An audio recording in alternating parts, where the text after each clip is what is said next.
Friends, മാധവമാസത്തിലെ അടുത്ത ഒരു ഗീതോപദേശം നമുക്ക് നോക്കാം. അത് ഗുണത്രയ വിഭാഗ യോഗം എന്ന് പറയുന്ന അധ്യായത്തിലെ ശ്ലോകം 24-25 പറയുന്നു.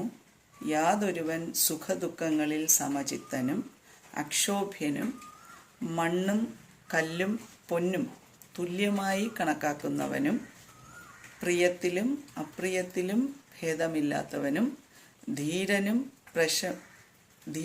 പ്രശംസയിലും നിന്ദയിലും സന്തോഷ സന്താപങ്ങളില്ലാത്തവനും മാനത്തിലും അപമാനത്തിലും ഒരേവിധം വർത്തിക്കുന്നവനും ശത്രുമിത്രങ്ങളിൽ സ്നേഹദ്വേഷങ്ങളില്ലാത്തവനും എല്ലാ കർമ്മങ്ങളും കൈവിട്ടവനുമായിരിക്കുന്നുവോ അവൻ ഗുണാതീതൻ എന്ന് പറയപ്പെടുന്നു. സർവഗുണങ്ങൾക്കും അതീതൻ എന്ന് പറയുന്നത് ആരെയാണ് എന്ന് ഭഗവാൻ തന്നെ പറയുന്നു. സുഖദുഃഖങ്ങളിൽ നമുക്ക് സമചിത്തത വേണം. സുഖം വന്നാലും ദുഃഖം വന്നാലും ഒരുപോലെ നേരിടാനുള്ള മനക്കരുത്തുള്ളവരായിരിക്കണം. അതുപോലെ അക്ഷോഭ്യനായിരിക്കണം. അതായത് മണ്ണിലും കല്ലിലും അതുപോലെ പൊന്നിനെയും തുല്യമായി കാണാനുള്ള മനോഭാവം നമുക്കുണ്ടായിരിക്കണം. ദേഷ്യമില്ലാത്ത, എന്ത് കണ്ടാലും അതിൽ കൂടുതൽ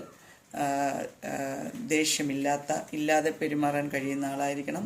പ്രിയമുള്ള കാര്യങ്ങളായാലും അപ്രിയങ്ങളായ കാര്യങ്ങളായാലും അതിൽ ഭേദഭാവം കാണിക്കാൻ പാടില്ല. ധീരതയിലും പ്രശംസയിലും നിന്ദയിലും സന്തോഷവും ദുഃഖവും ഇല്ലാത്തവനായും മാനത്തിലും അപമാനത്തിലും ഒരേ രീതിയിൽ നേരിടുന്നവനും ശത്രുമിത്രങ്ങളിൽ സ്നേഹദ്വേഷങ്ങളില്ലാത്തവനും, ശത്രുവെന്നോ മിത്രമെന്നോ ഉള്ള വ്യത്യാസം ഭേദഭാവമില്ലാത്തവനും, അതുപോലെ എല്ലാ കർമ്മങ്ങളും കൈവിട്ടവനുമായിരിക്കുന്നുവോ